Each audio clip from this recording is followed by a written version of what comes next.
and welcome back to Mamba Ranch. Today we are going to be going over a topic that has more recently become close to my heart, and that is the 3 most common mistakes that hobby farmers can make. This goes for if you're just starting out or if you've been at it for a while. These pitfalls can be derailing your hobby farming dreams. So grab that cup of coffee and let's get started. So mistake number 1 is going to be underestimating the amount of time that you have to commit to your hobby farm. Oh, this will be so relaxing. I'm so excited to do all these farm chores today, like picking up mountains of poop and moving pea-soaked straw around. Said no hobby farmer ever. So that's realistic though. That is what you're going to be doing a majority of your time, especially if you have a lot of animals on your hobby farm. So when you are thinking about starting a hobby farm, I want you to pay attention to your routine and how you can actually fit these animals that you're bringing in or the hobbies on your hobby farm that you're going to be starting, and how you can actually do those on your farm with your time commitment that you can allot to these animals. You're so cute. Farming and hobby farming, whether you have crops, you have a garden, or you have animals, it is going to be insanely time consuming. So it is not the same as just having a dog or a cat inside of your house. It is going to be way more time consuming than you initially think. Even if you plan for it, you're still going to be spending way more time with your hobby farm than you think you will. So you're going to want to start small to begin with, and this seems like a simple solution, but when you see all the cute animals and their brothers and sisters that can also come along with it, and the person's giving you a really good deal, it's not going to seem so straightforward then. But make sure that you start out small, and you start out with animals that you know that you can manage and you have the time for. One of the main things that you're going to want to do is start with a realistic schedule. So scheduling may not be something that you think of when you think of starting a hobby farm, but if you work full time, you have to make sure that you have time to feed and water your animals, and maybe even deal with a quick emergency in the morning before you go to work. Or you have somebody that you can delegate those tasks to in your family that doesn't mind jumping on board for your hobby farm. So you really have to make sure that you are creating a schedule that works for you and your family, and don't forget about your family too, because you need to make sure that you have time for yourself.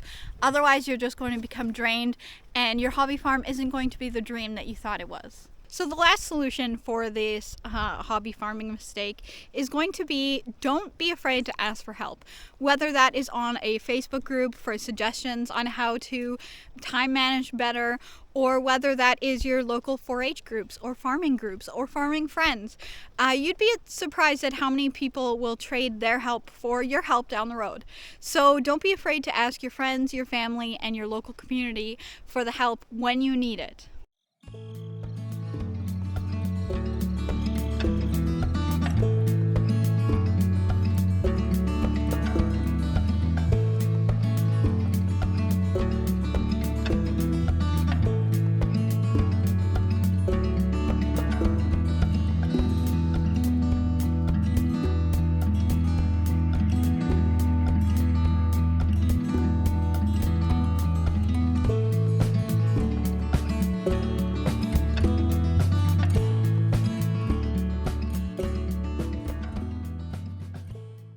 So mistake number 2 is going to be ignoring the financial realities of hobby farming, especially in today's economy. In 2025, prices of everything are skyrocketing, so it is not as cheap as it was 30 years ago. Bales of hay are not $2. They are usually $5 to $10, depending on the type of hay that you're getting and where you're getting it.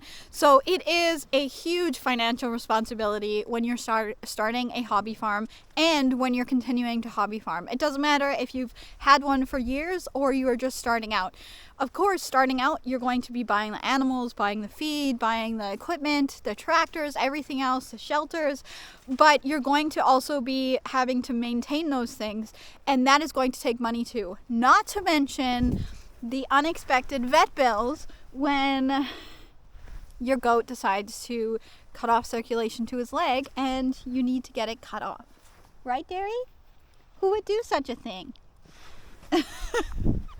So lots of people will underestimate these responsibilities, and I mean, that's just a reality of many things in this world right now, but that is one crucial aspect I wanted to bring up for hobby farmers, especially those that are beginning it. So some of the solutions that I've come up with is, one, you're going to want to create a budget. You're going to want to see how much extra income you have every month that you can delegate towards new animals and their vet bills, their feed bills, their shelter, their fencing needs, etc., etc. All of the needs that these animals are going to have are going to fall on you. And you're not going to want to be that person that jumps online and says, hey, need to get rid of my animal because I didn't foresee having vet bills for them or needing to feed them regularly. So you want to make sure that you can, one, feed them properly and get them all the right supplements and everything and have the proper shelter that they need, and also account for those vet bills that are not only yearly but also for emergencies. So you want to make sure that you can budget for that and that you actually do have the extra income in your household for those things. Another great thing about hobby farming is that you can also explore other options for making income for your hobby farm. So if you have chickens, you can sell their eggs. If you have goats, you can make milk products, and in turn that means that you can make goat soap, you can make goat cheese, you can do so many things with these animals that you're bringing onto your farm. Those things can pay for the animals that you're bringing onto your farm, but you still have to have and take care of them initially, and that's going to take a lot of money to begin with and to start that up. My last solution for this financial piece is going to be find awesome ways that you can save money on your farm. And this is pretty easy around hobby farming communities, because lots of people will sell used items when they're getting new things. Lots of people will have extra supplies that they are going to sell cheaper than when you're getting it new, and they're still in great condition. And you can also buy a lot of things in bulk. So you can buy their feed in bulk, you can buy garden seeds and seedlings in bulk. You can do a lot of things, like if you find a local hay producer or something, you can make a deal with them. You can also trade your time and expertise for things as well. So it doesn't always have to come down to money. It can come down to, if you know how to fix tractors, you could fix their tractor and have them give you some hay in return. So there's lots of different ways that you can acquire things on a farm. You just have to make sure that those ways of getting those things are available to you in your community, and make sure that you can get by even without those things, because sometimes those things don't work out. But make sure that you are looking and doing things as much as you can to eliminate those costs, because sometimes they're just not necessary. So if you can save yourself some money here and there, that's going to go a long way in hobby farming. And you can even do things like repair things yourself. If you know how to do an oil change on your tractor, it's going to make a world of difference than if you have to bring it to the shop and spend $300 that you could be spending at the vet or for hay. So those are the three things that I have come up with to help with the financial realities of hobby farming.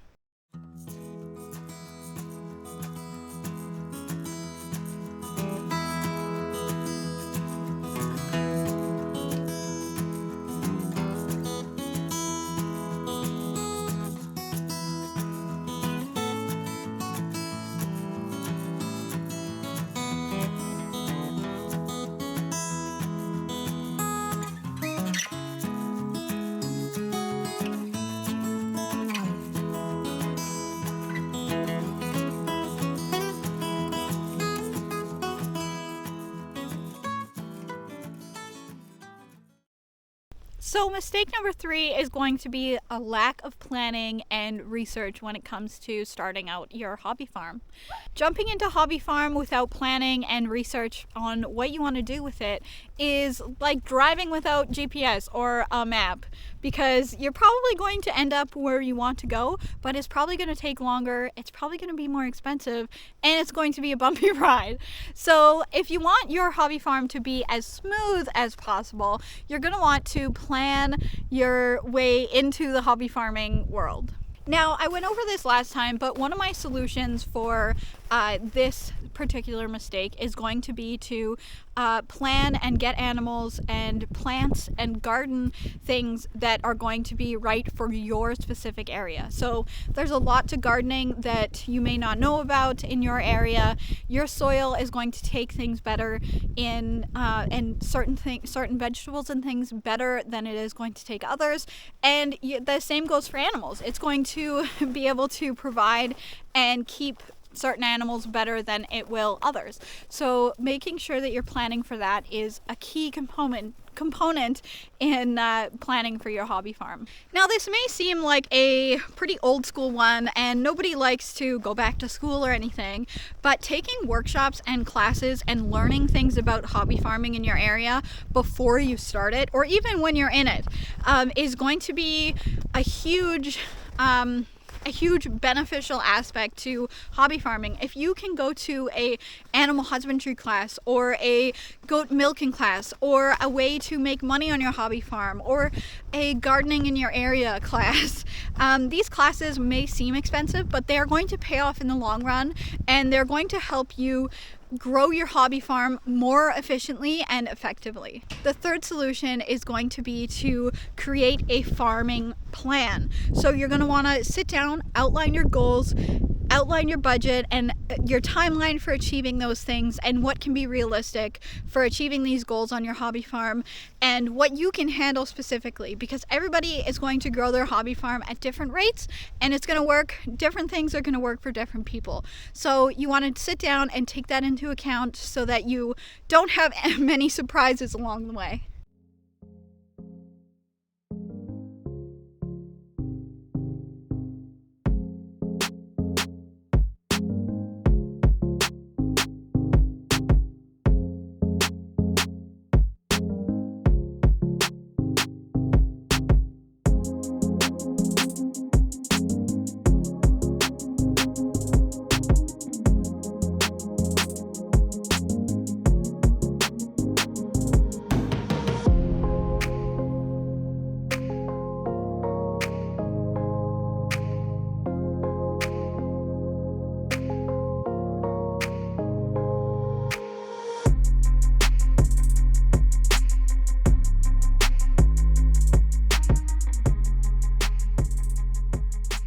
Alright guys, so as I close out this video, I just wanted to remind you guys that hobby farming is a journey, and it's going to be different for everybody. It is not a race, and it is not about who gets there faster or who makes the most money. So I want you guys to not get discouraged by your setbacks in your hobby farming journey. I want you to learn from your mistakes and celebrate when you are successful, and most importantly, I want you to enjoy the entire process of creating and building and enjoying your dream of hobby farming, because in the end this is a dream and it is something that should be thought of as such, and you should just take every moment to thank yourself for taking yourself on this journey. So without further ado, I just wanted you guys to make sure that you know that we post videos like this pretty regularly, and I try to post them weekly, as well as other just normal vlogs, doing chores, things like that. Make sure to subscribe to our channel for more hobby farming tips and tricks. Share your own hobby farming experiences down below. Maybe share what your biggest mistake in hobby farming is and what your biggest success has been in hobby farming. Check them out in the comments too and see what others are saying. This video is for informational purposes only. I am by no means an expert. I am going off of what I have experienced in my hobby farming adventure, and I just wanted to share so that maybe it can help others too. Well guys, that is it for our 3 mistakes that hobby farmers can make in fun video. So please let me know if you enjoyed this video, and don't forget to subscribe and help this channel grow so I can keep making these kinds of videos and showing off my animals and my hobby farming adventure. We'll see you guys on the next one. Later.